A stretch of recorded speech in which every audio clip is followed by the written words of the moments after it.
And go live. All right, we're up. All right.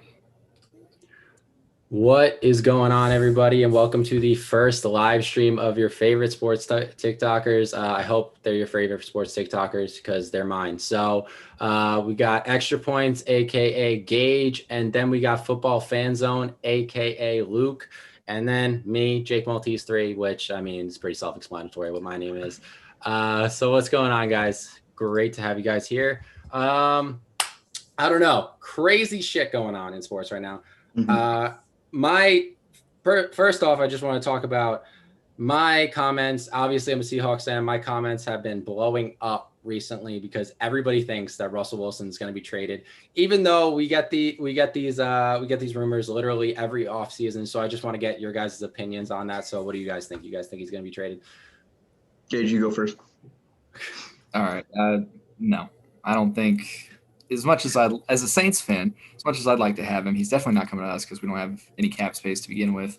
And a lot of people think that he might end up on the Bears, but I don't think they have the trade capital to really make that move either. I think that he's going to remain a Seahawk. I think they're going to work out their differences.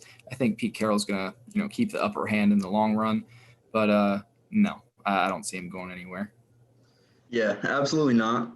Russell Wilson is perennially, whatever that word is, a top 3 quarterback year in, year out. Even though he had a down, or not even a down year, he fell apart pretty much second half of the season last year. He's one of the best quarterbacks in the game. You don't trade away a top 4 quarterback in the league. That's why I don't know what's good with Deshaun Watson. That's a whole nother story. But yeah, Russell Wilson is too good to trade. You think you gotta fire Pete Carroll before you trade Russell Wilson, right? That seems like a no-brainer. I'm not sure. All right, all correct answers right there. That's all I wanted to hear. I 100% agree. I honestly think that Pete Carroll would be out of there before Russell Wilson ever got traded. Not even that. We just signed him to a contract extension, literally last offseason. So I don't even see and then you got to take into account, I looked up the cap hits, it's over $30 million pretty much every year that if you trade him, and that's just not something you want to do. And now, obviously, the technicalities of if you trade him after this date, then it goes down. I don't really understand that stuff, but it's a big cap hit if you trade him. And not to mention, literally fans in Seattle and across the country would riot if you traded Russell Wilson. But I will say the one package I would take, because Gage asked me this in my Discord, what the one package I would take for Russell Wilson is, I better be getting a perennial Pro Bowler at offensive lineman. That's what I want. And 3 first-round picks, and maybe throw in a semi-average quarterback into that mix, and then you can have Russell Wilson. But that is my okay. All right, let's move on. Russell Wilson never go. That is the one package I'll take. I think I saw a package on ESPN's Instagram. It had this year's and for next year's first Tua Tagovailoa and a second for Russell Wilson. You're not interested in all that? All right, now you got to get me into my Tua hate. Okay, I am not the biggest fan of Tua. I don't think he sucks. I'm not gonna come out here and say I think he's gonna be bust. I just don't. I don't see the it factor in Tua. I don't see what I saw in Joe Burrow. I don't see what I saw in Justin Herbert in Tua Tagovailoa. I don't see that. Do I think he could be a pretty good, maybe he makes a Pro Bowl as an alternate here and there. Do I think he could be that? Yeah, sure. I can see him being that. I can see him being that type of quarterback. But do I think he's going to be this top 5 quarterback in the future, like the Kyler Murrays, the Joe Burrows, the Justin Herberts? I don't see that with Tua. But I think he could be a pretty good quarterback. But I don't know if he's going to live up to the hype that everybody was giving him in Miami. What do you guys think about Tua? I completely agree with that. I mean, Tua doesn't rub me as the kind of guy that is just going to excel. He's going to have that breakout year where he all of a sudden becomes this elite top 5, top 10 guy. If you look at even over the past few drafts, like Josh Allen, for example, Josh Allen had a horrible couple first seasons, but he had those things that it's like, okay, well, he's got this great arm strength. Okay, well, he's got this mobility. He had things that he could build on. His mechanics weren't great, but now we see that he fixed that issue, and he's easily a top 10 quarterback in the league right now. Whereas Tua, I just don't see those things that he could build on or those things that are worth keeping him around for. Not that I think that they should just move on from him already, but he doesn't give me those things that I'm like, okay, there are some things to be excited about. I think Josh Allen is the perfect example when looking at Tua Tagovailoa, but he didn't play bad. Like, he didn't necessarily play terrible. It's not like, he was like Johnny Manziel or anything. He went 6-3 in his 9 games that he played, 11 touchdowns, 9 interceptions. Wasn't outstanding by any means, but I don't think that you necessarily expecting him to, be an MVP, a Pro Bowler right away. I think we just got to give it time, especially within a Brian Flores led team. The culture is there. I think the Dolphins are in win now mode. It really just all depends on how Tua develops. But I just think we just need to give him more time. His offensive line is just terrible. And that's not to diminish, or I guess not to make an excuse, because Joe Burrow played outstanding with a terrible offensive line. But I think we just need to give Tua more time and start to see what, because he was mentioned as being the number 1 pick just a couple years ago. Before Joe Burrow had his, outstanding 2019 season with LSU, historic, Tua Tagovailoa, tank for Tua was a real thing. I think we should need a little bit more time. I agree with that. Yeah, I agree. Go ahead, Gage. I think that in the big picture of things, they threw him into the fire too soon, is what it boils down to. I think they put him in a situation where his confidence is probably hurt right now, because there's so many people talking about moving on from him already, when really they were doing decent with Ryan Fitzpatrick at the helm. They throw Tua in after their bye week, and he does, good, not great. But then they have these games where he starts off not so hot. They put Ryan Fitzpatrick back in and all that nonsense. And I feel like they're just hurting him and any confidence he could have had if they would have waited until, next season to start him. Yeah, and I agree with that. And Luke, you hit the nail on the head. I think the Dolphins are in win now mode. Like, you see the moves that they're making, especially with Brian Flores, who I think he's a phenomenal head coach. I just don't know. And I think that kind of ties into why they were putting Ryan Fitzpatrick back into the game at the end of the season there and taking Tua out a lot. I just don't think that they see Tua as this, he's the future of the franchise. I don't think they think he's not. I just don't think they're convinced yet that he is. And I think that if they were going to package him in a trade deal, maybe to try and get a better quarterback, like a Deshaun Watson, not necessarily Russell Wilson, because Russell Wilson is off limits to me. So maybe like a quarterback like that, they didn't want to put the bad film out there. And I think that was kind of why that was another reason why they were taking Tua out. That's just a conspiracy I have. But also, I just think that the Dolphins are really, really going to be a very good team going forward. If they were able to be that good with Tua and Ryan Fitzpatrick at the helm, just imagine how good they could be with a Deshaun Watson at the helm. Like, that would be just insane. So I think the future is bright for Dolphins fans. Whether Tua is the future is still up for debate. But I think that, the Dolphins are definitely under the right leadership with Brian Flores down there. I think that was great commentary from you guys. So moving on, another big thing happened this week. I've been getting shit on my TikTok because I haven't reacted to it yet, but I just want to ask your guys' opinion. So Dak finally got the big money. Jerry paid him. Let's get your thoughts. So Gage, you want to go first? I think that, look, I'm a guy that season ago in the offseason, Dak's asking for $40 million a year, and I'm like, he's out of his mind. I can't believe he's thinking of asking for this kind of money.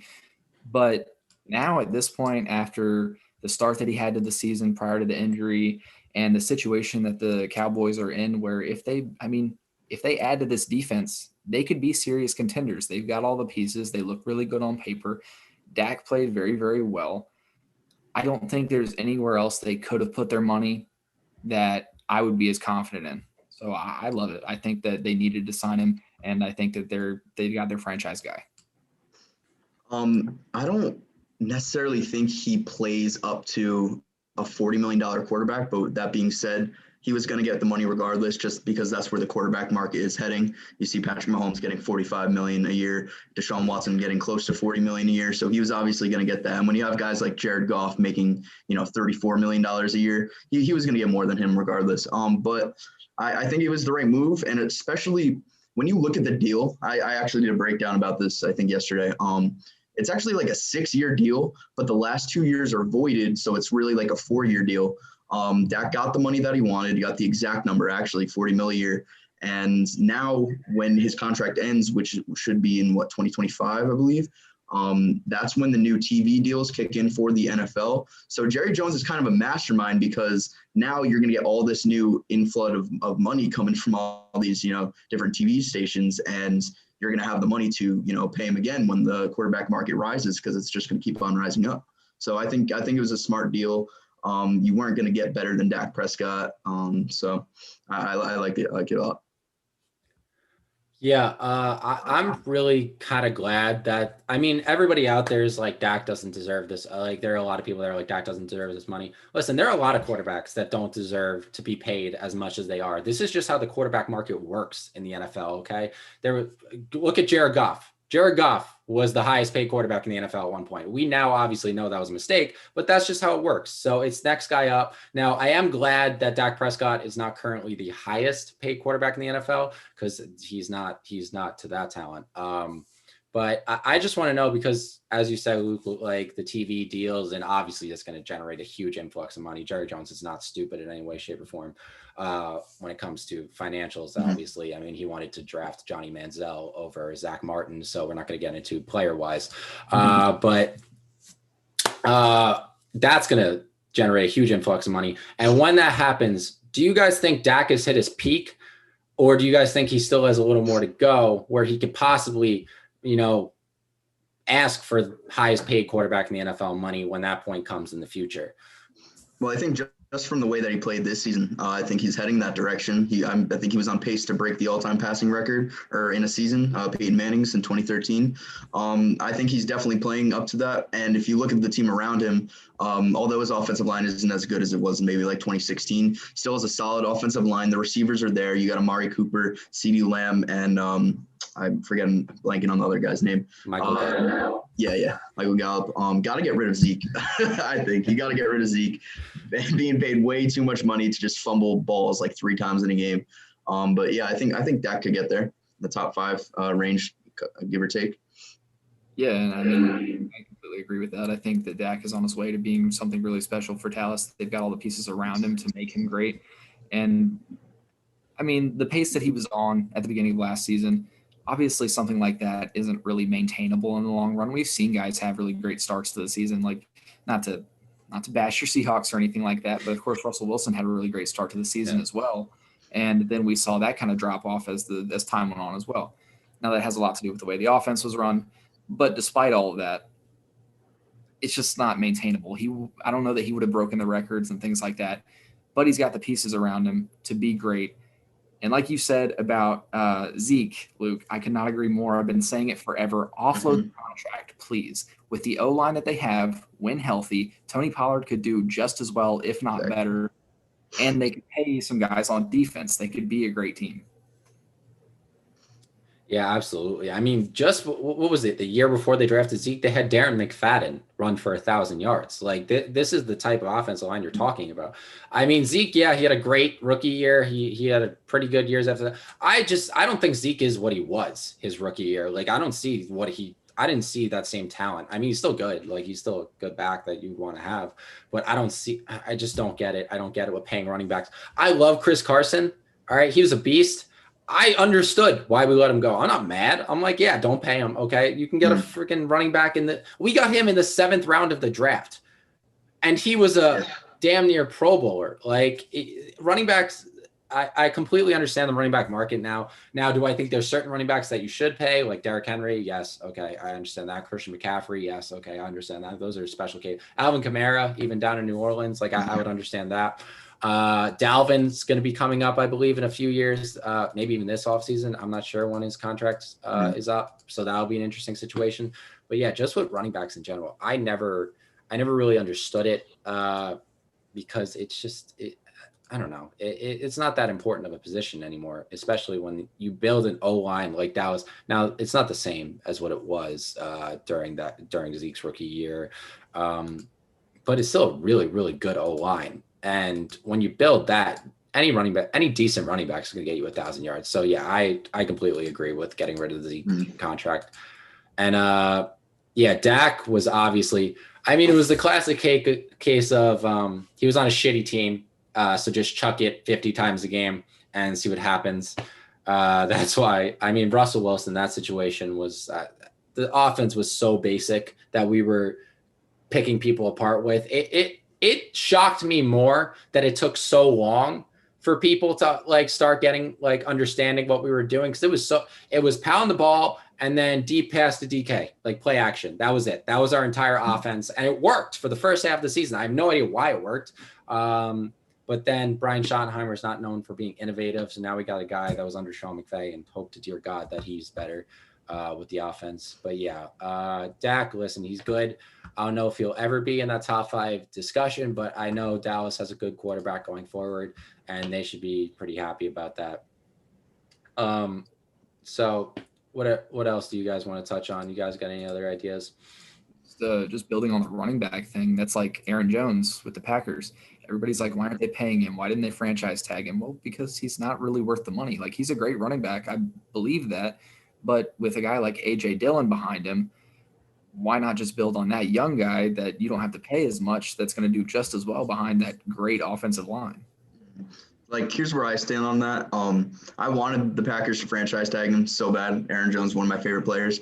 And I think since Aaron Rodgers, is coming towards the end of his career, your Super Bowl window is only open for so long. And I think Aaron Jones needs to be a part of that Super Bowl window because I think he's such a dynamic running back. He could catch out of the backfield. He could run. He plays so much bigger than he is. I swear. He's like only 5'9", but he plays like he's 6'5".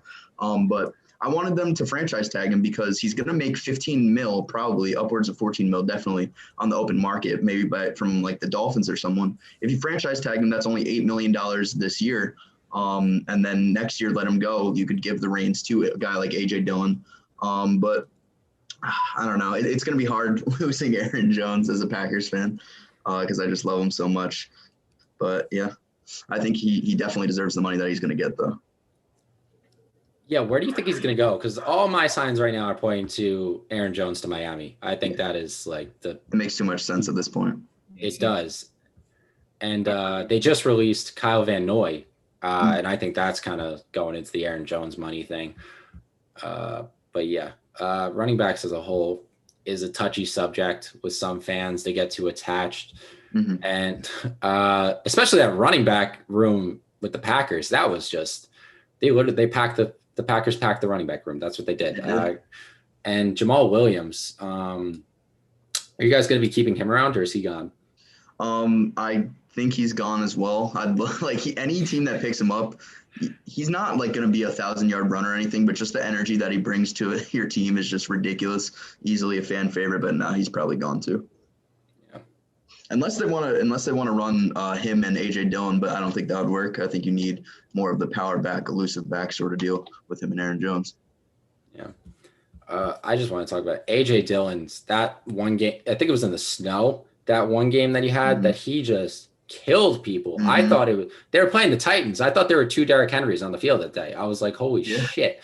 Like, this guy is a monster. Did you guys see that picture of him with his calves looking like my entire head? Like, Quadzilla. Yeah. Y'all want to talk about the Chiefs situation? Oh, yeah. The tackles. You want to touch on that? You got to Gage. And I don't know how, like, I understand that they're a little strapped for money and stuff like that. They're up against the cap like a lot of other teams are right now. But it's like, how do you watch back that Super Bowl, wonder where you went wrong, and then get rid of all the pieces that you were missing in that Super Bowl that were keeping you from scoring any points? You scored a season low 9 points against the Buccaneers because Patrick Mahomes was running for his life the whole time. I can understand that those guys are older, coming off of injuries. Maybe they have a plan that we don't know about, but right now it just doesn't seem like it makes any sense. Ooh, Orlando Brown, maybe? Ooh. That'd be wild. I don't think the Ravens would ever trade someone like him to the Chiefs, but yeah. I think Orlando Brown wants out though, right? I don't think they trade him. Is he still under contract, or is he a free agent? No, he's under contract. He just wants out. Okay. Yeah, I don't think he wants to move from right tackle to left tackle because left tackles make more money, yada yada. I didn't know that was such a big deal. Like I thought, like I understand that like left tackle, I guess if you're going with the offensive line, it's like the sexiest position on the offensive line, if you want to put it that way. But like I didn't understand that like right tackles like wanted to be in the spotlight like that. Because I think in today's day and age, the right tackle, I think we've discovered the right tackle is just as important as the left tackle. Because if a team has like the left tackle position was glorified because like back in the day, teams would only have their best pass rusher like on that side, and that's why you'd always want the tackle to be there, your best tackle to be there. But nowadays, they're just gonna fucking move it to the other side and play the matchups. So like the right tackle is just as important as the left tackle. So I mean, I think you should pay them both equal money, and the whole concept that the left tackle gets paid the most, I guess, like because the quarterback's blind side, but still, like they're both equally as important. I mean, look at Patrick Mahomes in the Super Bowl, just as Gage said. Like I've never seen a man run for his life more. And I watched Russell Wilson on a game-to-game basis. Like, and Russell Wilson's been doing this for 5 years, and now I saw what Patrick Mahomes had to go through in that game was by far, I'll admit it, worse than anything Russell's had to go through. Like I felt bad for the guy. Yeah, 100%. And then again, like the statistic I touched on, from I think like 2017 to 2013, every first overall pick now is not on the team that drafted them. It's just crazy. It is. Yeah. I mean, really the business side of things, you know, like despite what you put into a player or, you know, how much you really pay for them in the long run, everybody's expendable. Yeah. Gage, I just want to give you a shout out. You're getting a lot of love in the chat right now. I hope you know that. Let's see. We got Extra is hot. My baby boy Extra looking sharp. Nice. Some people realizing that Guru Griff is supposed to be here. Yeah. Just so you guys know, Guru Griff he did RSVP. He was supposed to be here. Don't know what's going on with that. He is in a different time zone. I thought we kind of accounted for that. But, you know, things come up. He did not tell us anything. But, yeah. So all good. The show still goes on. Show must go on. That's what we say. So, yeah. And that, like, with these tackles getting released, I actually should be happy because maybe the Seahawks go out and grab one of them and we don't put, like, a 4th-round pick that's been a bust for 3 years that we all know is a bust up there trying to protect one of the best quarterbacks in the league. Yeah, exactly. That's what I got to give the Packers credit for, and the Saints. I mean, both of your teams, like you got your GMs understand how to build a team, right? The offensive line is important, right? Seattle, I don't know what I do know what they're smoking up there, but like I don't know what like they're thinking that you could just Seattle. I get the concept of zigging when everybody else is zagging, but there's a reason everybody else is zagging when it comes to the offensive line. Like you're supposed to put money there to, you know, like keep your quarterback from being like, make sure he's happy, make sure maybe these rumors don't come out that he wants to get out of town, or, you know, like the only reason Rodgers wanted to get out of town is now because of Jordan Love. And the only reason, and Drew Brees has never wanted to leave. Why? Because they actually invested in the offensive line. So yeah, I think it's the second most important position right behind quarterback. Because, you know, if you have a good O-line, that makes everything work. Makes your quarterback happy. You don't get pressure on your quarterback. You can run the ball. It's pivotal. It's literally pivotal to playing football. Like, yeah, if the quarterback's the vehicle, the O-line's the oil. You know what I mean? Yeah. Like they are going to make your vehicle run smoothly. They're going to prevent any, you know, breaks, any repairs or anything like that from being needed. And obviously, a lot of people would question whether the Saints GM is very good right now, Mickey Loomis, considering the cap situation. But we've done very well at that. And other than Drew Brees getting laid out this past season and breaking all those ribs and all that stuff, he hasn't really had any injuries otherwise. He had that shoulder injury back in Miami. But since he's been with us, I mean, little dink here, little dank there. That's pretty much it. Gage, I got to get your take. Drew might be coming back. What do you think? I think of all the options we have right now, or our best options, we've got Jameis Winston, Taysom Hill, and a potential Drew Brees return. Yeah. I think the least like gamble of all of those is a Drew Brees return. I feel like a lot of people, due to recency bias and things like that, not that I want him to come back. I'm not saying that I do. I think it's time. I think we need to move on.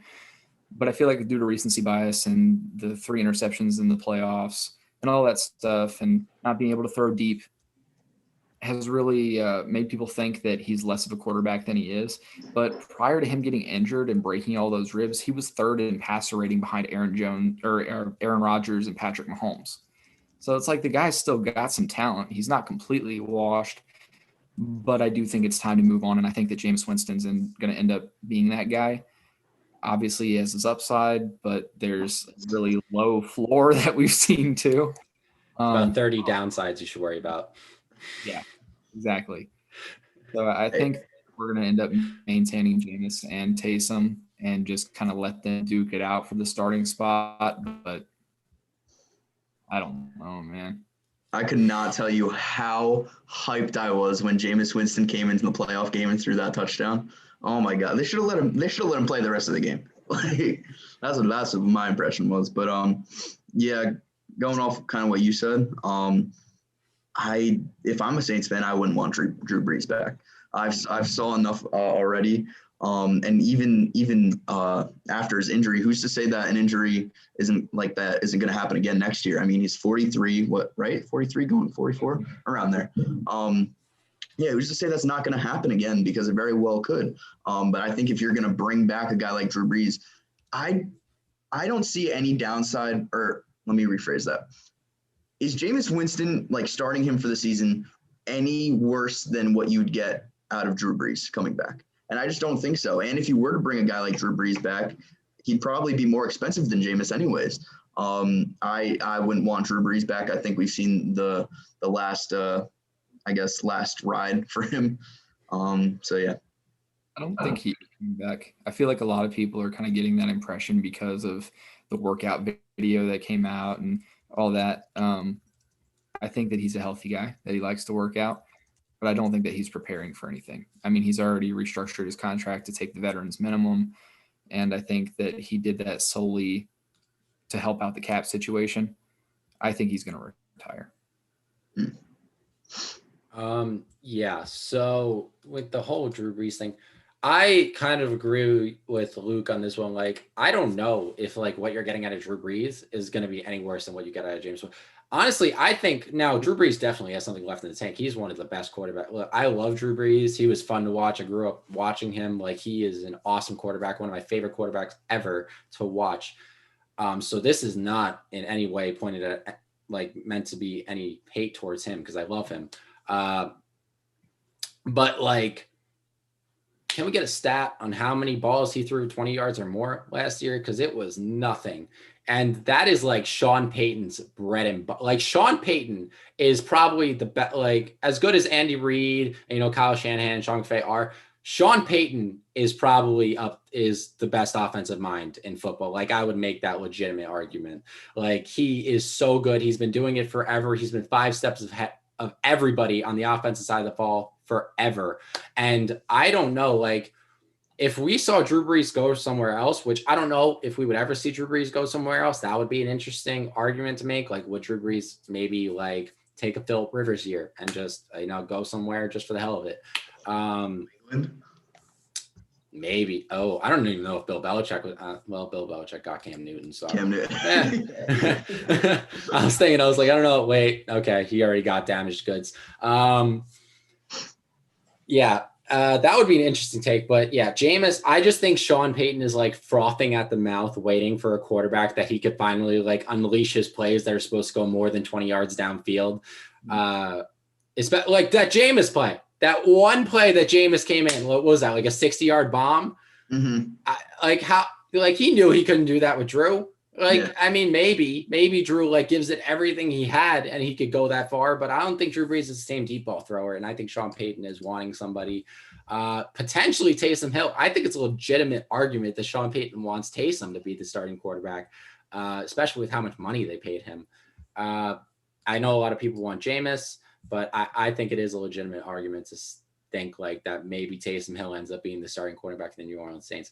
On top of that, Drew Brees signed a broadcasting deal with NBC that starts in 2022.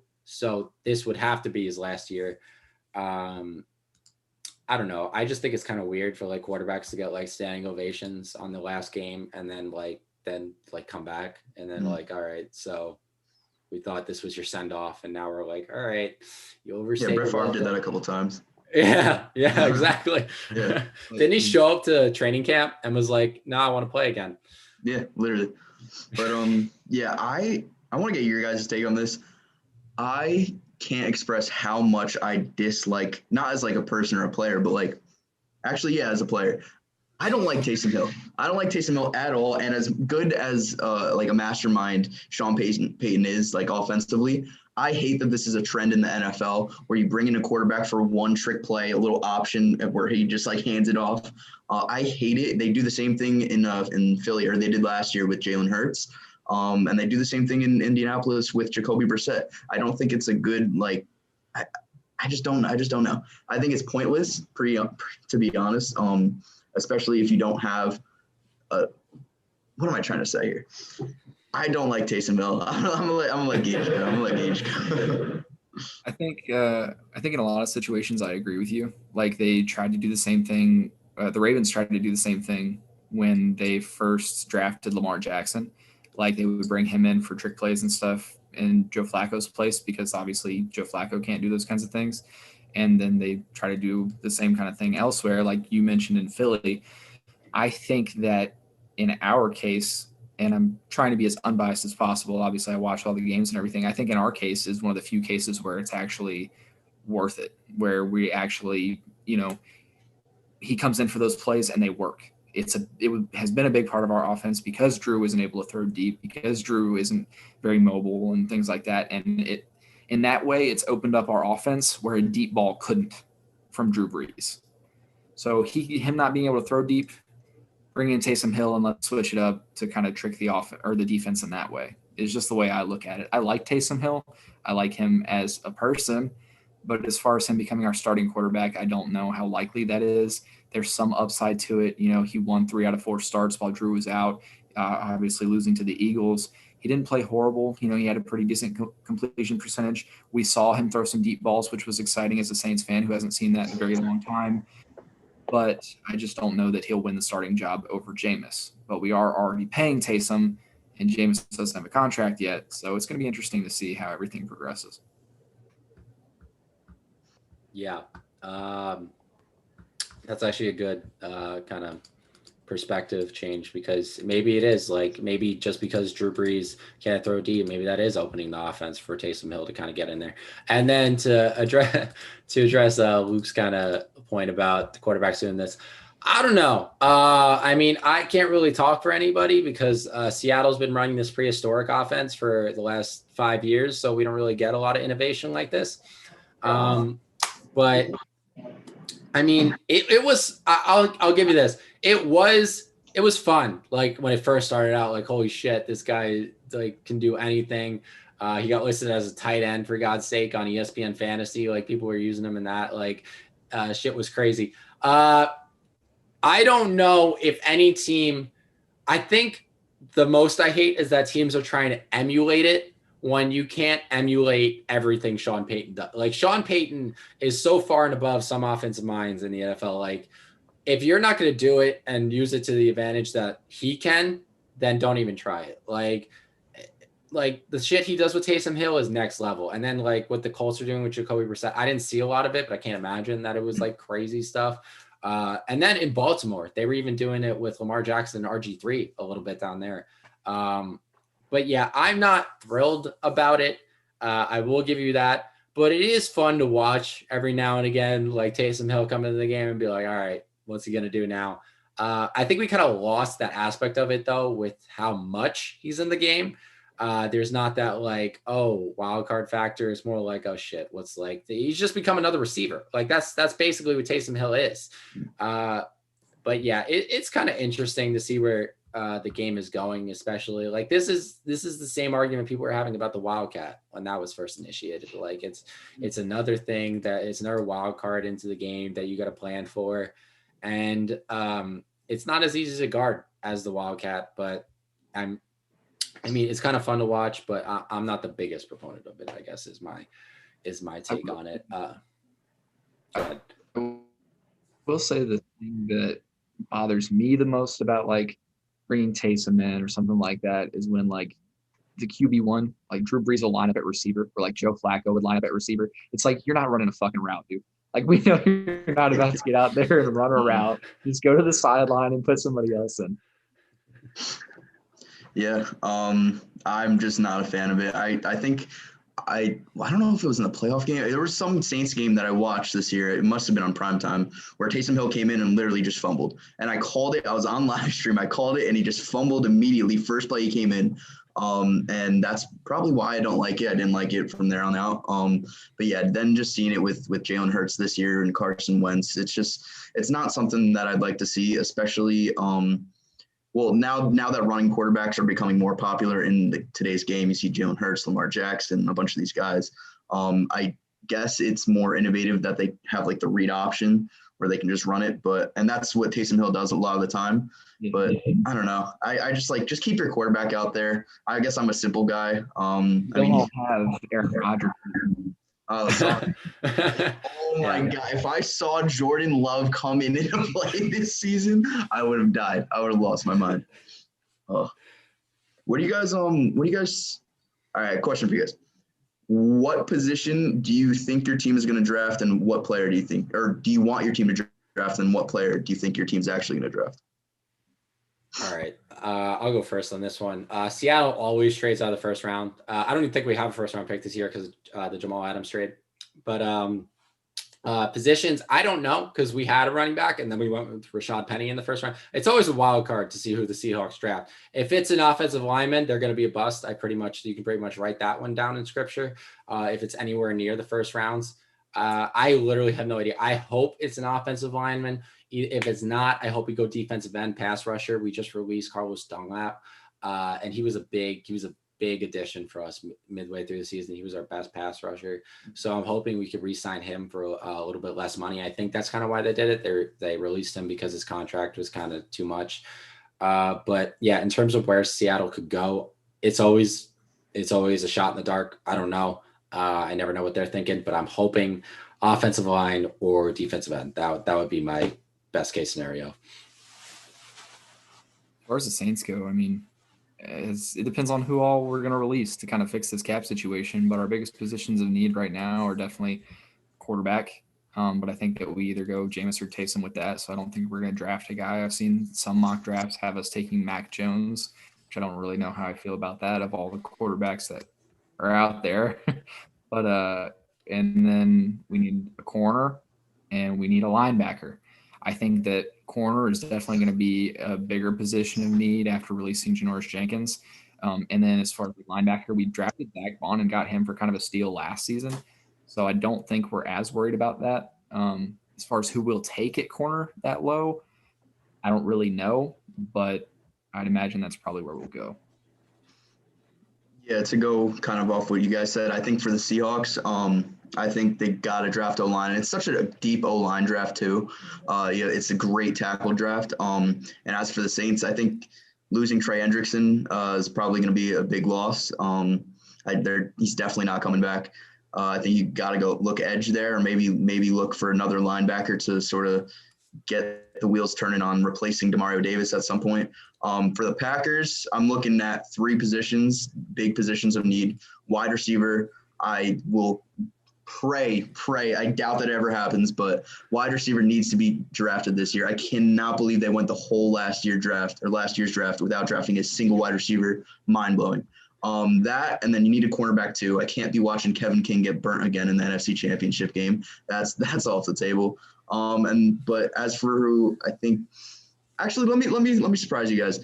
I was actually going to make a video about this today. I think there's an outside chance that the Packers, because they're already at the end of the draft anyways, they might look to take a guy like Travis Etienne.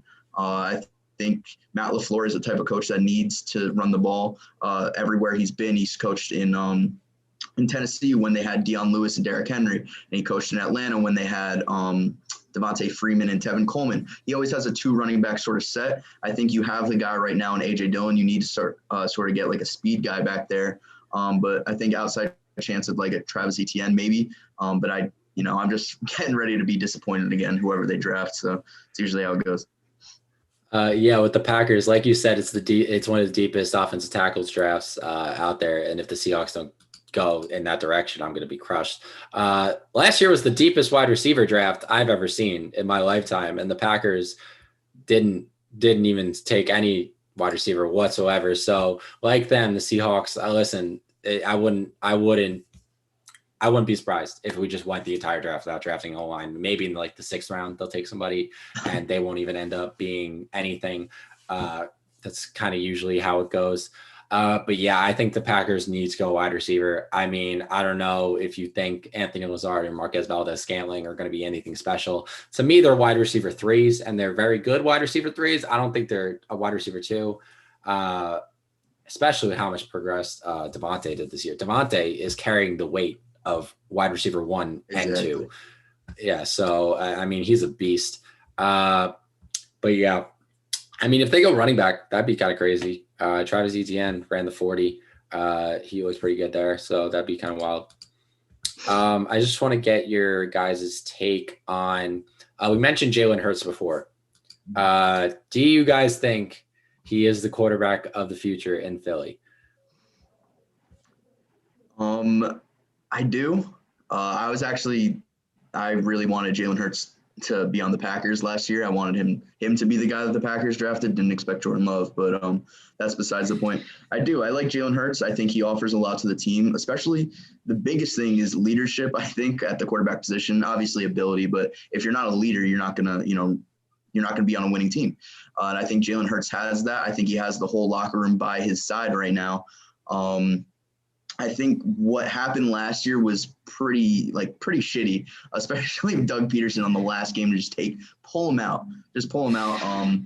And I think with new head coach, and I can't even remember his name, Nick Sirianni or something, some Italian name. Sirianni. I think Jalen Hurts is the guy. I don't think he's necessarily going to be anything special. Maybe not like an MVP. But I think as for right now, Philly's not going to be going anywhere anytime soon. I think he's fine for right now. I think I see kind of a Tua situation in Jalen Hurts because he was kind of thrown in the fire in the middle of things. Carson Wentz obviously was having a horrible season. You yank him, you throw Jalen Hurts in, and then he's not in the best situation. Tua was actually in a much better situation, and a lot of people liked what they saw out of Jalen Hurts because it was more exciting than Carson Wentz. But there's not a lot there to really go off of to say, oh, he's going to be elite. He's going to be this great quarterback. And I don't think the Eagles are moving into I don't think they're coming back next season and all of a sudden they're contenders again or anything like that. I think got some building to do before they get back to that point because a lot of their line is getting old. They don't have any receivers. Hopefully they take one in the draft that's actually worthwhile this time. But I think they've got some building to do before we really see Jalen Hurts' best football. Yeah, I was always kind of I was shocked, first of all, that Jalen Hurts went in the 2nd round. I did not see that coming in any mock draft or just in my mind. I was like, this guy's going like 4th round. Especially from the Eagles too. Oh yeah. I thought they were all in on Carson Wentz. Mm-hmm. But with that said, he came in. I'm not going to say he was like the best rookie quarterback out there, but he really shocked me with like how I thought he was like a project, like kind of what Jordan Love is, like give him 3 years, sit him down and just try to teach him NFL football and maybe he could be something. Because if you would have watched him at Alabama, like as good as he won SEC Player of the Year, like he won a national championship with Alabama. You looked at him and you're like, he's not going to the NFL. Like he was one of those amazing college quarterbacks. And then I saw him in Oklahoma and I was like, okay, all right, he's got a little better. And then in the NFL, he really surprised me with some of his throws, some of his accuracy was a lot better than I thought it would be at this point in his career. So I think he has a chance at being the franchise quarterback, but I don't think people should be banking on it like Eagles fans are. Like, oh no, we got a quarterback of the future. Like, all right, slow down. Let's see a little bit more. I need to see a little bit more of him, kind of with the Tua situation. As Gage said, I just need to see a little bit more of Jalen just to know that he's going to be the quarterback of the future. But he looked a lot better than I thought he was going to be. Now, with that said, kind you can't really talk about Jalen without talking about Carson. So what did you guys think of Carson Wentz getting traded?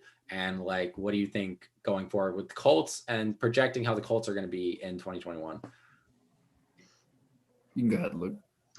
I think the Colts are Super Bowl contenders. I mean, how could you not at this point? They have an amazing offensive line, probably the best offensive lineman in football in Quentin Nelson.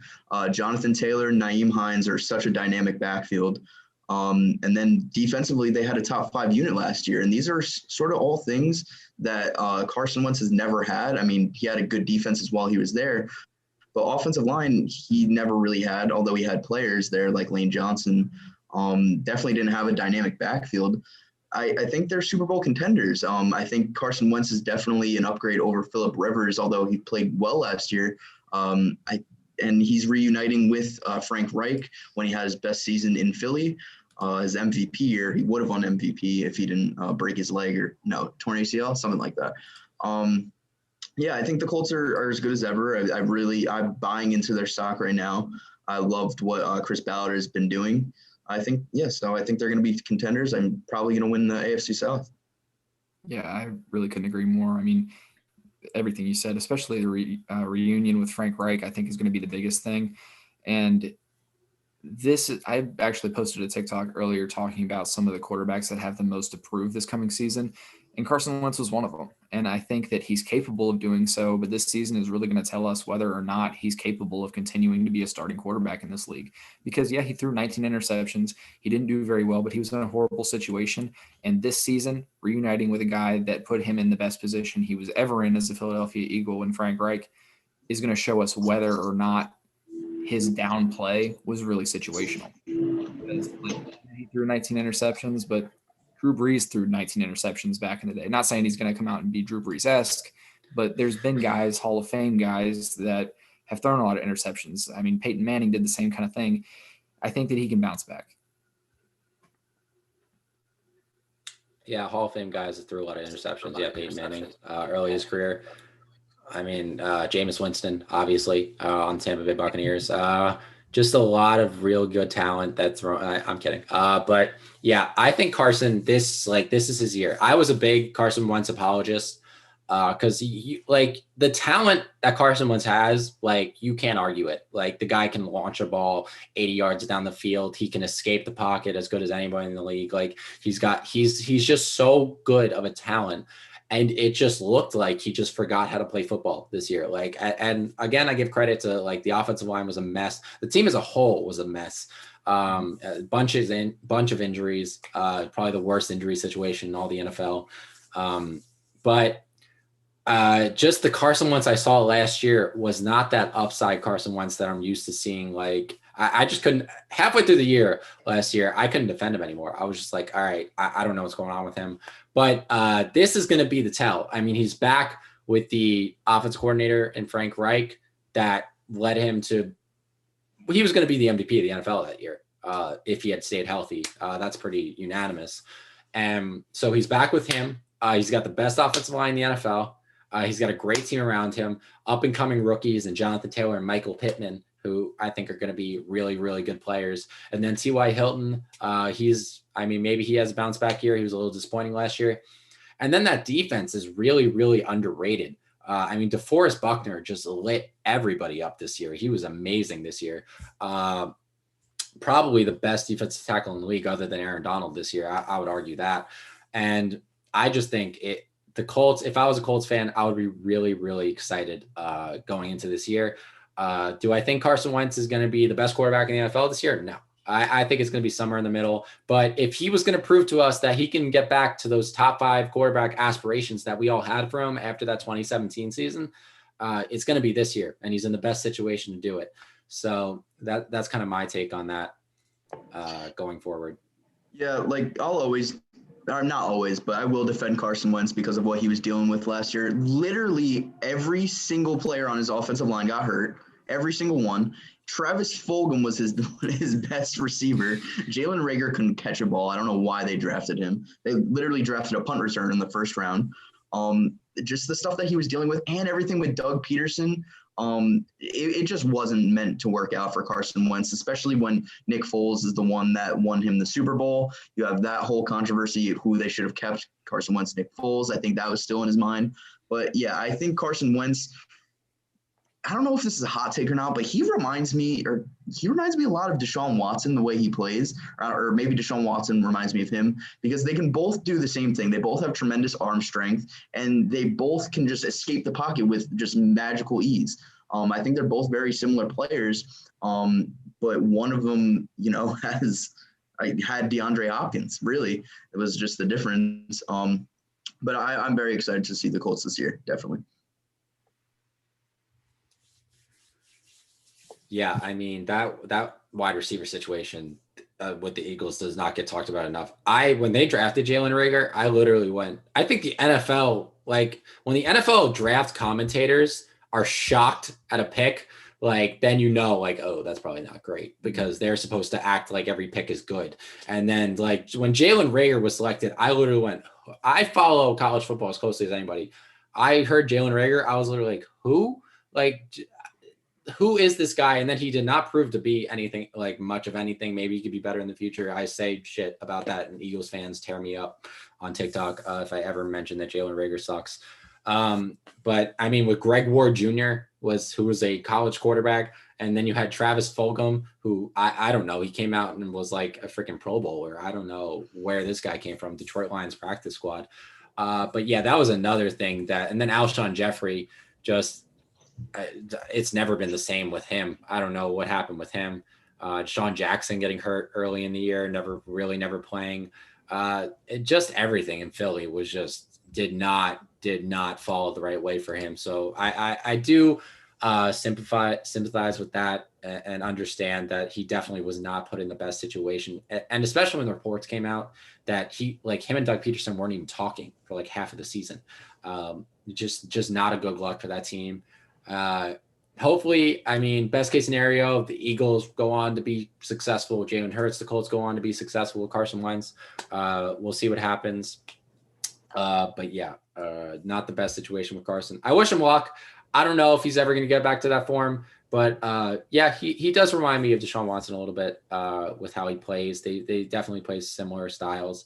Obviously, Deshaun Watson's, I think Deshaun's a little better mentally too, because Carson just didn't seem like he handled the pressure that he was put under after Nick Foles won the Super Bowl very well. I think Deshaun would be kind of fine with that. He strikes me as a more like mentally put together person than Carson was. But yeah, that'll be an interesting situation to follow. Speaking of Deshaun, what do you guys think? Where do you think he's going? Let's see. If you asked me this a couple weeks ago, I would have said probably Houston, and I'm still kind of leaning Houston. But I don't know if you guys saw what their head coach, David Culley, I believe, just had an interview today, a press conference where they asked him, is Deshaun Watson, going to be a Houston Texan? And David Culley is just put in the worst position ever because he didn't need all of this. He didn't ask for all of this to happen. He comes in with all this controversy in what I think is the worst run organization in all of sports, the Houston Texans. Comes in terrible situation, and now he's having to answer questions about a guy who doesn't even want to be on the team. Personally, I don't know if there's going to be a team that's willing to give up all that for Deshaun Watson. I know, obviously the talent is there. He's a top 4 quarterback in the league, but are you going to really trade like upwards of 3 to 4 first-round picks for him? I know we just saw what Matt Stafford got. If I'm a GM, I'm probably not. I'll probably take my punches in the draft and try and draft a quarterback or get my O-line better. But just to throw a team out there, I guess Miami, just because they're I think they're in win now mode. So.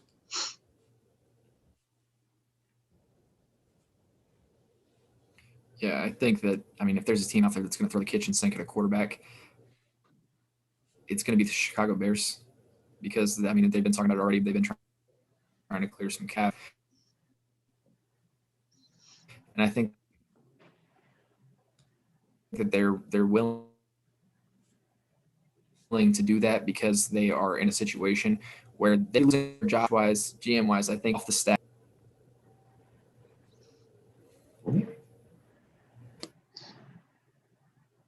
Good, Gage? Oh, Gage is gone. Oh, no. Internet issues. Wait, Stuff. I think he's still there. Nope, we're back. Oh, just kidding. Okay. All right. Well, when Gage gets that sorted out, we'll go back to him. But yeah, if I had to throw a team out there, I think the Jets are probably the team I would go for, especially because now they came out and said they are willing to trade Sam Darnold. That report came out sometime this week or last week. So I think with them being able to wanting to trade Sam Darnold, and then the draft capital that they have, because we did give them our first round pick in our trade for Jamal Adams. I think it just makes too much sense. You send Sam Darnold down there, a couple first round picks, you get Deshaun Watson up in New York. So I think New York would be my number one team. I was thinking, Luke, just along with you, that he wasn't leaving. Like, I thought Houston was like, this would all kind of blow over as soon as the season started, and he'd be fine. But I think he's gone. Like, after the head coach said that he wanted him there, he came out and said, like, no, I'm not playing for him anymore. So I think New York is the best situation. I do not think that there's any situation where he stays in Houston going forward. Gage, we got you back. Welcome back. So Gage, you want to keep talking about what you were saying about Deshaun? I think I'm good now. I don't know if I cut out again. I apologize. But basically what I was getting at is that I think that the Chicago Bears could go ahead and throw the kitchen sink at Houston. I mean, I feel like the Chicago Bears are in a position where if they don't put themselves in a position to win, if they don't figure out the QB thing, I mean, after bringing in Nick Foles to compete for the starting job and then him winning the starting job at a point and all that stuff, I think that if they don't put themselves in a position to win this season, some people are going to start getting fired, whether it be Matt Nagy, whether it be GM, whether it be offensive coordinator, whoever. Some people are going to start losing their jobs, and I think that they're going to try to prevent that at all costs. I don't know. Especially with the Bears. Oh, go ahead, Luke. I just don't – I can't see the Bears actually – I know reports have come out that the Bears obviously are no, not Deshaun Watson, that they're willing to throw the kitchen sink for Russell Wilson, actually. I don't think they're going to pull the trigger simply because their GM, Ryan Pace, I think is an absolute idiot, just straight off the bat. You can't – it just will always stick in my head. Trading up from 3 to 2 to draft Mitch Trubisky. The 49ers were not drafting Mitch Trubisky. Nobody was trading up to draft Mitch Trubisky. That was one of the absolute worst trades of all time. I wouldn't expect like Ryan Pace to do anything that would actually help out his team. That's pretty much why I don't think that would ever happen.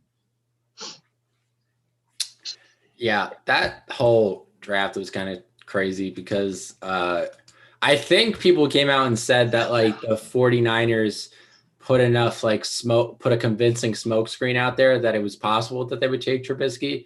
But everybody in the right mind knew they weren't. And Chicago just bit and was like, oh, this is our guy for some that Mitch Trubisky hype that offseason. I did not understand it. Nobody heard about Mitch Trubisky until like after the college season was over. And then all of a sudden he was being put in front of Deshaun Watson as the best quarterback in the draft. Like nobody saw that. Like I never understood the Mitch Trubisky hype.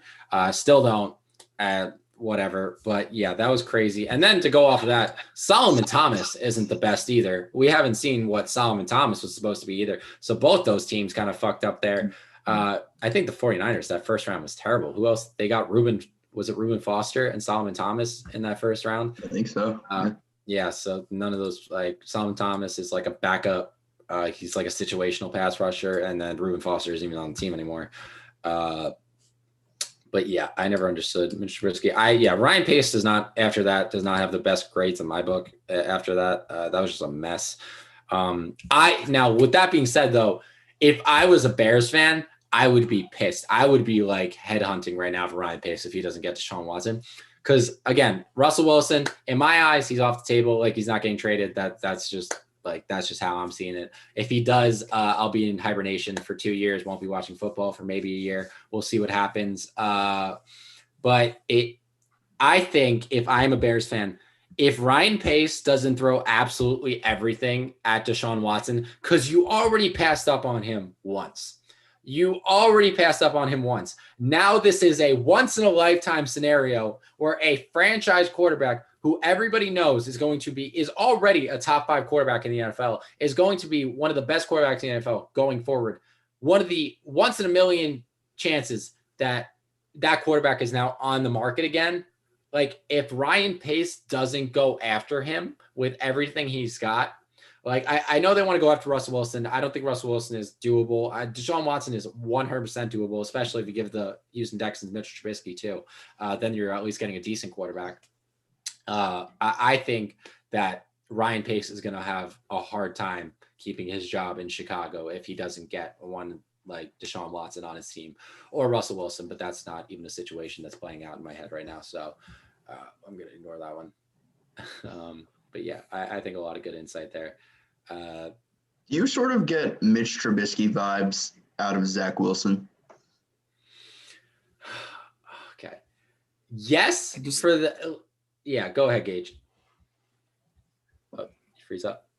I just think that it's way too early to compare Zach Wilson to the reigning MVP is all I was going to say. MVP. I hated that Nickelodeon did that because, like, are they just promoting, like, the loser? Like, they didn't even win the game. Like, you just, like, all right, at least the losing quarterback played well. Woohoo. It's like, what? Like, what kid? It's doubling down on the whole participation trophy thing that I hate in, like, kid sports, and I just hated that they gave the MVP to him. Anyway, I don't know. Yeah, I get Zach Wilson vibes. I mean, Mitchell Trubisky vibes with Zach Wilson in the case that, like, we weren't. I mean, Zach Wilson was on everybody's radar, like, going into the season, like, only like the real, like the people that needed to know he was on the radar. And I always heard about Zach Wilson a little bit, so I was kind of like keeping tabs on him, especially with how good BYU was this year. I get Mitch Trubisky vibes like that, like how it was the hot take that, like, Mitch Trubisky was the best quarterback in that draft class. And I think it's the hot take now that Zach Wilson, Chris Sims just came out and said Zach Wilson is the best quarterback in this draft class. And Gage, I know you talked a little bit about that on my Discord.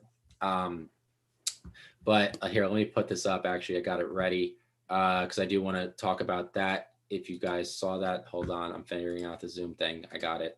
Give me a second. All right. What do I do here? All right. Oh, wait, this button. There we go. All right, choose virtual background.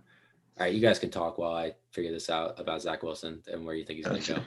Well, the only reason I get Zach Wilson vibes, because obviously, like you said, he was on a lot of people's radars, is because just his meteoric rise all of a sudden, really after, I'd say, the national championship game, where people are starting to, make their mock drafts, and Justin Fields kind of just plummeted, really. I don't know if he plummeted or Zach Wilson, rose. But now you have people saying that Zach Wilson is going to go, 2 overall to the Jets, which I wouldn't hate. But I just think him compared to Justin Fields, like, I've seen Justin Fields on a big stage, and he was not 100% in that national championship game.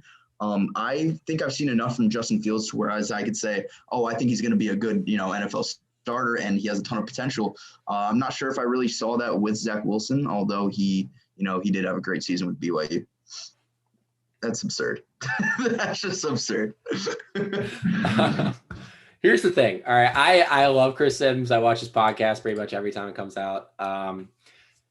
He was right about a lot of shit that, like, a lot of people, it was not like the popular opinions. He thought Lamar Jackson was a lot better than Baker Mayfield when everybody was putting Lamar as like the 5th best quarterback in that draft class. So he's been right a lot. I do see what he's talking about here with, like, Zach Wilson should be a lot higher. The Zach Wilson one's not the crazy one to be. The crazy one is Justin Fields being at 5, if you can see that, behind Kellen Mond, who Kellen Mond, I didn't even know was, like, in the running to be one of the top 5 quarterbacks taken. I didn't watch a lot of Texas A&M. Zach Wilson, his argument was that, like, he has Patrick Mahomes, Aaron Rodgers-esque talent, arm talent, which, I mean, he does. But then comes the argument, who is he playing? Like, Trevor Lawrence has been this guy that everybody thought was going to go number 1 overall. But yeah, Gage, I know you said a little bit about that in my Discord. So if you want to talk about Zach Wilson, go ahead. Just look at Gage. Yeah. I'm sorry, guys. My internet's like all jacked up. That's all right. As far as like what you were saying about Chris Sims out hitting a lot of stuff right before, like this list looks crazy, but just his track record over the past few seasons is the only thing that it's like kind of makes you think. Now, do I think that Kellen Mond is going to be better than Justin Fields?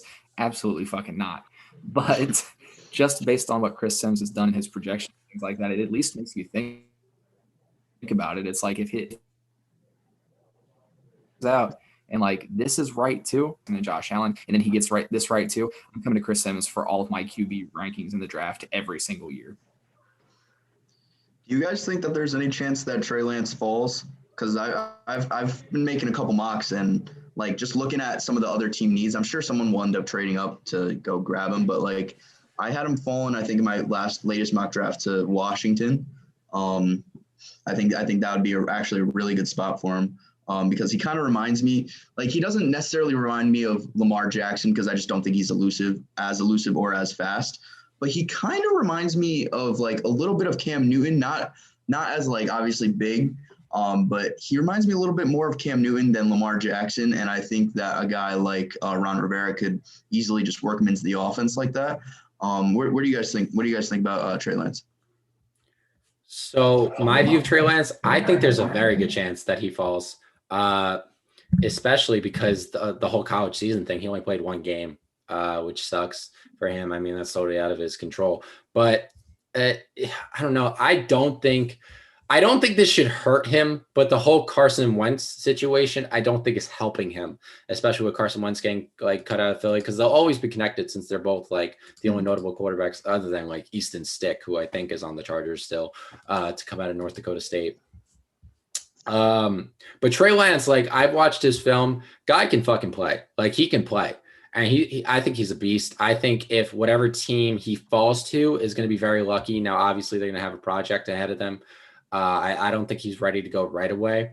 But I think Washington, like you said, could definitely benefit from getting a Trey Lance type quarterback. I think that would be a really good fit for him. But yeah, I think there's definitely a scenario where Trey Lance falls, especially if he's getting put like on what the rankings said at that low of a spot, even though I think his talent wise, he's much higher than that. I guess Gage is gone for a little bit. We'll probably see him back in a little bit. Hopefully he gets that internet figured out. Like I like Trey Lance, don't get me wrong. But I just as of right now, I don't see him being definitely not better than Trevor Lawrence, because I think Trevor Lawrence is one of the best quarterbacks I've seen, not even just in college, but just like coming out of high school, like it was like the tape was ridiculous. But I don't know. I feel like it's going to be a little bit more of like a Lamar Jackson thing where he does fall and then maybe like a team will trade back up into the first round to get him. I don't know. I think we're just gonna have to see. Like I said, I think him with Ron Rivera would be outstanding. Maybe if he's in a more of a run option offense, like let's say, I don't even know other teams that would really need a quarterback that are in that sort of scheme. But yeah, I like Trey Lance. I don't think he's better than Trevor Lawrence. Definitely not Zach Wilson, and definitely not Justin Fields. No. I think Justin Fields being that low. I'm a Penn State. Listen, I go to Penn State. I'm a Penn State fan. I fucking hate Justin Fields, but especially because he decommitted from Penn State. He was supposed to come here. But anyway, that's water under the bridge. I don't think he should be that low. There is no world where Justin Fields should be that low in a quarterback ranking. He is super talented. Trey Lance, yes, I definitely think it depends on the situation he goes to. And Trevor Lawrence, I'm right there with you. I think he's one of the best quarterbacks I've seen, especially coming out of high school. I watched him in the Elite 11 when he was there, just fucking dotting up everybody. He is special. Zach Wilson, I don't know if he's ahead of him, but kind of going off of what Gage said before he left, hopefully Gage comes back here. Oh, wait, I think he's in the waiting room. I need to accept him. Okay, there we go. That's my bad. Forgot I had that capability. But yeah, I think it's gonna depend on kind of what situation he goes to. And then if Chris Sims is right about Zach Wilson, I mean, just hire the guy for every quarterback analysis, because he's been on the head with like a lot of people. All right, somebody in the chat just said, "Hey, we got Gage back." There he is. All right. Somebody in the chat said, how do you guys think Kyler Murray is overrated? So I don't know. Do you guys want to touch on that? Because I got my opinions. Did you want it? Oh, Gage, you got it? We're back. You said it's Kyler Murray overrated? Yes. Who are we talking about? Kyler Murray, yeah. Kyler Murray? Okay. Yeah. I feel like he's getting to that point a little bit in some people's minds, but I feel like due to recency bias, he's almost underrated at this point. Like in most people's eyes, he's getting to a point where they think that he's a lot worse than he is, just based on how they ended the season compared to how they started the season. But I think that he's still he has the capabilities of being a top 10 quarterback. He's got a good arm. He's obviously very mobile. He's got good pieces around him. And I think that they're going to improve on that. The biggest deal with the Cardinals for me that's kind of touchy is Cliff Kingsbury. I don't know that he can build and kind of fix the things that have been issues for them thus far and switch up the offense the way that they need to. But if they do, I think Kyler Murray is easily a top 10, maybe top 5 quarterback. Yeah, I like that point about Cliff Kingsbury because I think he's probably the worst head coach in that division. But I don't really know if you could call Kyler Murray overrated. We've only seen 2 seasons of him. But in those 2 seasons, he won Offensive Rookie of the Year, and then he made the Pro Bowl in his following year. Obviously hasn't made the playoffs yet, but I don't necessarily think that's on him. But just pulling his stats up right here. Last year, he threw 26 touchdowns, 12 interceptions. I believe he ran for 11 touchdowns as well. He's one of the most, I'd say, other than maybe like Nick Chubb, and this might be a wild take, but like other than Nick Chubb and like Lamar Jackson, I think he might be the most explosive runner in the game. Just pure speed, like the way that he could break down his opponents. We've seen it countless times now where he could just scamper off into the end zone because he's just so small and he's so shifty, but like he knows how to use his legs. And I especially love that he didn't get hit a lot this season too. He got hit. I think like, I want to say he got sacked the most in his rookie year out of any quarterback in the league. I think it was like 50 times or something, 48 times. But I love that he didn't get hit a lot this past season. So I think we still need to give him time to see because I'm sure we're going to see him in the playoffs very soon. But I think he has all the potential in the world. I don't know how you could call him overrated. Yeah, I'm okay. As somebody that is a fan of a team that's in division in Seattle and has to see Kyler Murray twice a year, I don't think overrated is the correct term. Obviously, no offense to you, Gage. Obviously, it's opinion. Who gives a shit. But I don't think overrated is the right word because he gets a lot of hype, and there's a few players that I think can actually live up to that hype. Kyler Murray, just in terms of like talent-wise, I think number one, he's quicker than Lamar Jackson. I think he's like the twitchiest quarterback in the league in terms of like pocket presence, getting out, being shifty like that. I don't think anybody like dances around a pocket like Kyler Murray does. I think Lamar Jackson is faster, top speed, but Kyler Murray's like quicker and can do things quicker. His arm is not proportional to his body size. His arm is fucking insane. And I think the talent he has is definitely apparent. I'm going to agree with your guys' point. I don't know if Cliff Kingsbury is the guy to get him to that peak ability that Kyler Murray can hit. Because I think Kyler Murray, if he hits his full potential, I think he could be the best quarterback in the NFL. Like, I don't think that's a crazy statement of how good he is in terms of talent. I don't know if Cliff Kingsbury is the guy to do that. He's exceeded my expectations and how he would like kind of be as an NFL head coach, but I still don't think he's amazing. He's definitely not the best. He's definitely probably the least like good head coach in that division. Definitely. I don't think that's an argument. But yeah, I think the Cardinals, if Cliff doesn't lead the Cardinals to the playoffs this year, especially after getting that major signing in JJ Watt, we know JJ Watt's not prime JJ Watt, but he's not much off of that if he can stay healthy. I think if he doesn't get to the playoffs this year, then we're going to see a Cliff Kingsbury firing, most likely. I know they like him down there, but I can't see him keeping his job with this roster especially with Chandler Jones coming back, and then you add JJ Watt to that defense. I hope they re-sign Hassan Reddick. I don't know how that's going to go, but he really made an impact this year, especially when playing against the Seahawks. It was pretty brutal to watch Hassan Reddick just tear us apart when they moved him to outside linebacker. That defense is on the come out, and that offense is just another level, especially with D-Hop. D-Hop's a monster, and Kyler Murray were in the way. I just think they need a running back. I never thought Kenyon Drake was it. Never. I didn't see what was special about Kenyon Drake.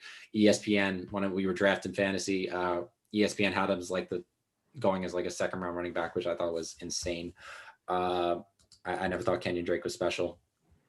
But yeah, if the Cardinals get a running back, then I think it's pretty guaranteed that they're going to make the playoffs. And if they don't, then bye Cliff. Like I don't think he can stay. But yeah, Kyler Murray.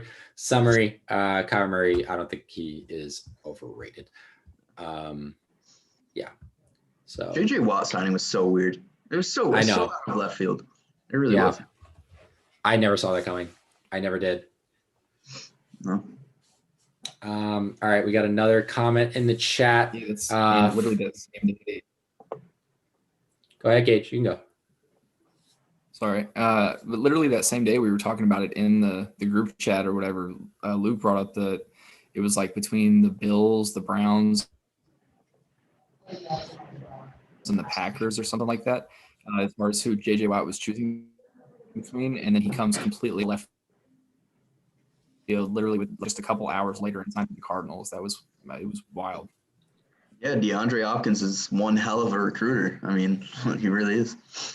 Yeah, he better get a little bonus in his contract for pulling that off. That was insane. Mm.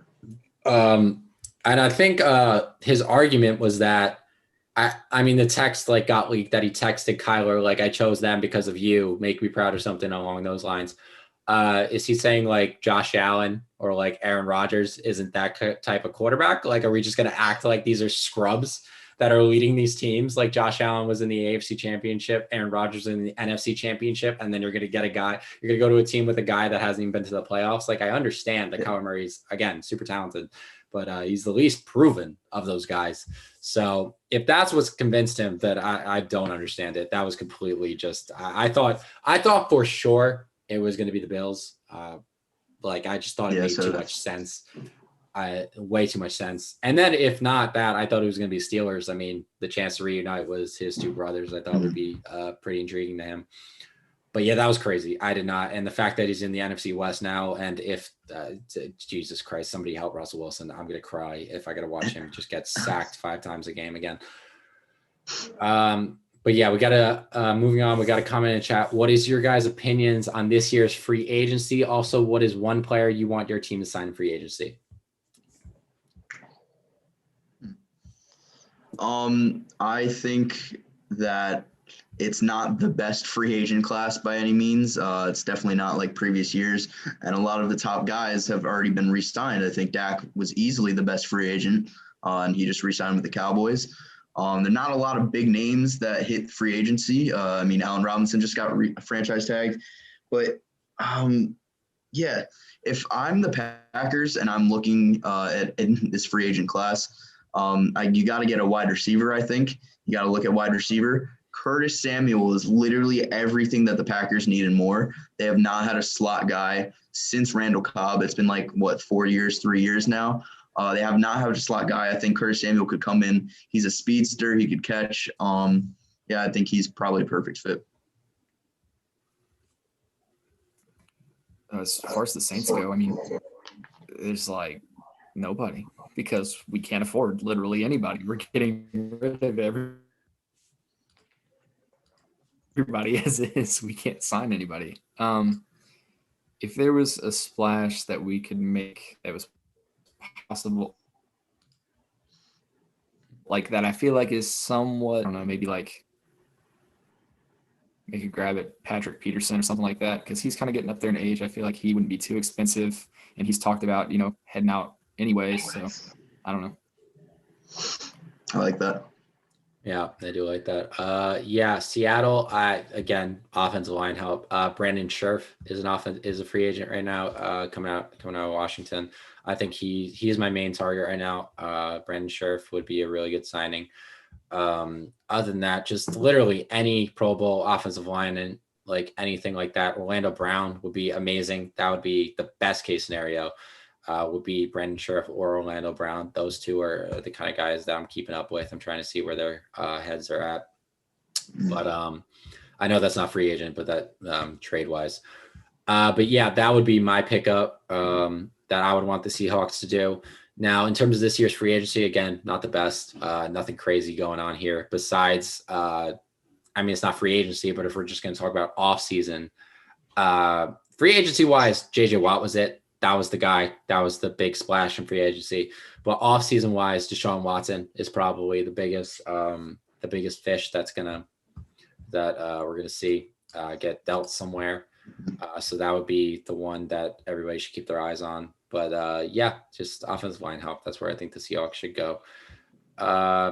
Somebody keeps saying in the chat, thoughts on the Milano re-signing, which I guess Matt Milano on the Bills. Yeah. I think it was 4 years, 44 million, I believe. Mm-hmm. He's all right. Yeah. I mean, he's not bad by any means. Not a Pro Bowl type of guy, but definitely he's been there for a while. Since who did they have a couple years ago? Lorenzo Alexander, I think, led the league in tackles. You have good players on that defense. Him and Tremaine Edmonds. It's kind of weird because I feel like Tremaine Edmonds is your main guy. They do run a 4-3 there. And I think they probably could have used that money elsewhere to help maybe a running back. Maybe you actually get a running game. But it's kind of just a whatever signing, I think. Yeah, it's not like huge, but at the same time, it's like I don't know. I don't know that I would have paid him that kind of money, but I can understand wanting to hold on to him at the same time because linebackers are kind of slim pickings as far as free agency and stuff like that goes right now. So I understand wanting to hold on to your guy. Yeah, so 2019, Matt Milano had 101 combined tackles, 1.5 sacks. Last year, 45 combined tackles, 3.5 sacks. So I think he's one of those guys that, really, unless you're a Bills fan, you don't really you're not really paying attention to Matt Milano. That's kind of how I would look at it. You guys probably aren't paying attention to Jordan Brooks. That's kind of the same situation there, but I would care about Jordan Brooks. But yeah, I think for the Bills, I guess it's good. I mean, he's been there for a while. He executes the defense. He does his job. He's a really good, solid player, solid linebacker. So in terms of the Bills, I think it was all right. Probably, again, could have used their money in better places. I don't know that Zach Moss or Devin Singletary are the running backs of the future there. I thought, I'll come out and say, I thought Zach Moss was going to be a beast. That was a really bad take that I had coming out of Utah, but he did not live up to that. Now, it was only his rookie year, so we'll give him a little bit of time. But if the Bills were to go out and get an Aaron Jones or a running back in the free agency, I don't know if they have the cap space anymore to get that done, but that would be a position I think they should more focus on, running back, because that's kind of where I think their ceiling is being put at, is because they don't have that running back that can kind of take the pressure off of Josh Allen on that offense. If they had prime Shady McCoy, back in the Shady McCoy, it's like Buffalo can't decide. It's either they have an amazing quarterback or they have an amazing, this is what the problem was when LaShawn McCoy was doing his thing up there. It's that they didn't have a quarterback. Tyler Taylor wasn't great when he was there. And now they got a quarterback and now they don't have a running back. So it's the Bills got to make up for that. But yeah, I think it was a good signing. I think it was all right. Nothing crazy. Let's see what else is going on here. Do you guys think Mahomes will be in the Hall of Fame? Mahomes could retire today and be in the Hall of Fame. Let's be honest. Yeah, I don't think that's a discussion. I think hot take for me, I think he's going to be the best quarterback of all time when he retires. If he's this good now, I could see him getting to 7. Now, Brady just got 7. Now he's got to get 8. Fuck. All right, hold up. Shit, I don't know. I think he could get up there, though, in the Super Bowl wins. I mean, Andy, he's got that team together. Only thing I would worry about is Travis Kelce's getting up there in years. And that's a big part of their offense. That would be a pretty huge loss if they lost Travis Kelce. They have no O-line now. Now they don't. I don't know. I don't know what they were thinking there. That's weird too. Mitchell Schwartz is a good player. Like Eric Fisher, I could understand because, or wait, am I getting them mixed up? I think Eric Fisher is the one that gave up a billion sacks in his tenure there at Kansas City. But yeah, it was a really weird day, real weird day for the Chiefs. Mm-hmm. Eric Fisher was obviously you can't call him a success at left tackle. I mean, he had some good years where he was fine. He was the number one pick, right? Number one overall pick. That's insane to me. Yeah, he was. Yeah. That was a weak year. Wild. That was a 2013 draft where it was weak as hell. That was like let's see who won that draft. If I can't remember off the top of my head. Let's see here. 2013. Luke Jokel was second overall, just to put that in perspective. So weird. Top three: Eric Fisher, Luke Jokel, and Deion Jordan. So just put that in perspective. Yeah. Nice. Solid. Barkevius Mingo was number 6. Ziggy Ansah, Lane Johnson. I mean, he's the only really good one. Man, this was the best awful. Player in that draft, Eddie Lacy. Oh my God! Don't talk to me about Eddie Lacy. Jesus Christ! Seattle re-signed him. That was insane. Best player in this draft, probably. I mean, Travis Kelce, Tyrann Mathieu. All right, so the later rounds were the really like where you scored. David Bakhtiari was in that draft. Okay. Kyle Juszczyk, fullback love. Let's get some fullback love in here. Keenan Allen, Teron Armstead. All right, so like the beasts went in the later round. Le'Veon Bell. D-Hop. D-Hop was probably the best player in the first round. But yeah, damn. Was that the shitty Odell draft or that? No, that was 2014. 2014 was the Odell draft. Yeah. All right. Somebody said thoughts on the Seahawks situation with Russ and Pete Carroll. I kind of touched on this early in the stream, so I'm assuming you're just joining. I think Pete Carroll would sooner be fired before Russell Wilson got traded. I know it came out that Russell Wilson and Pete Carroll weren't really talking as the year went on, but I think Russell Wilson, they kind of made up for that. They included Russell Wilson in the offense coordinator hire, which I think was a big deal to regain some trust and kind of indicates to Russell Wilson that the franchise is behind him. And unlike the Deshaun Watson situation, they actually listened to what Russell Wilson had to say instead of just hiring somebody and just completely like keeping him in the dark. So I think that had a lot to do with kind of mending that relationship. But yeah, it was a concern to me when those reports came out that Russell Wilson and Pete Carroll weren't really on the best of terms. I thought that did kind of set off some red flags that maybe Russell Wilson could be traded. Now I will say it's probably not the best situation in terms of all sports, in terms of head coach quarterback relationships. I'm not doubting that. It's probably not the best relationship anymore, but they can really, really improve that relationship going forward if they just get him some offensive line help. If they do that and they show that they're willing to spend the money to protect him, they're willing to listen to what he has to say in terms of personnel decisions, like in terms of coaching wise, I think that's going to repair that relationship a lot. And going forward, if they don't get the offensive line help and Russell Wilson's running around with like a chicken with his head cut off again this year, I think he's gone. I hate to say it. I love Russ. I think he'll force a trade and he will be out of Seattle, but it sucks, man. It sucks thinking that Russell could be separated from the Seahawks. That would literally just crush my If I'm the Seahawks, I'm drafting O-line, back to back exactly. Round 1 through 1, 2, 3. Like I want every pick in this draft to be an offensive lineman. Literally just fucking throw everything we got at O-lineman. One of them is going to hit. Just odds tell you one of them's got to be solid at some point. Exactly. But yeah, that would suck if that relationship isn't repaired. So Gage is gone. I don't know what's up. That his internet was a little spotty. Hopefully we can get that fixed up. But I think that's a good point to start to wrap up. So Luke, thanks for coming on the stream, man. A lot of fun. More often. Yeah. Maybe every week, maybe every 2 weeks, we'll determine the logistics when we get off. But I think this was really good. We got some good amount of viewers. I think you guys really enjoyed it. Guys, comment if you guys enjoyed it. We got a good amount of likes. So going forward, I would love to do this going forward pretty much on a consistent basis. I think this is awesome. Maybe we can get that. Some of the other guys, maybe get Guru Griffin there as he was supposed to be here. I don't know what happened there. Maybe Fanalize to some other guys in that group chat, Bladen, maybe get them in here. Yeah. That'd be pretty cool. But thank you guys so much for tuning in. Had a really great time talking some football, and pretty much guarantee that we're probably going to do this again. This was a lot of fun. I enjoyed it. So yeah, that's all I got to say. Thank you guys for joining, and hopefully we'll see you guys next time.